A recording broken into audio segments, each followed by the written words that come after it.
Nailigtas ang German diver na si Danny Brumback dahil sa maagap na aksyon ng isa namang Korean technical diver. Kilalanin natin siya sa balitang hatid ni Marie Zumali, exclusive.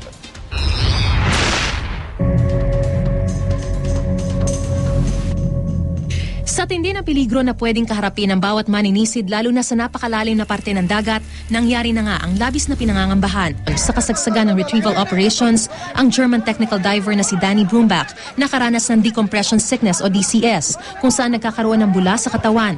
Lubhang delikado raw ito na pwedeng ikamatay kapag hindi naagapan. Kwento ni Poby Han, isang Korean technical diver na nag-rescue sa Aleman.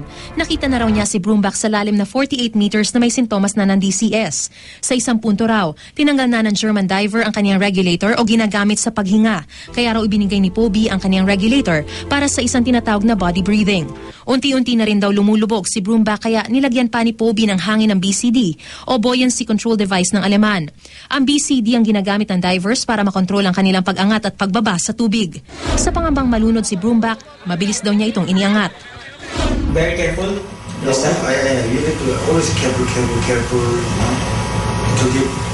Next time also, if I don't have problem, if I can help, I can do. You will still help. Yeah, because I stay here for 9 years. Mariz Umali, GMA News.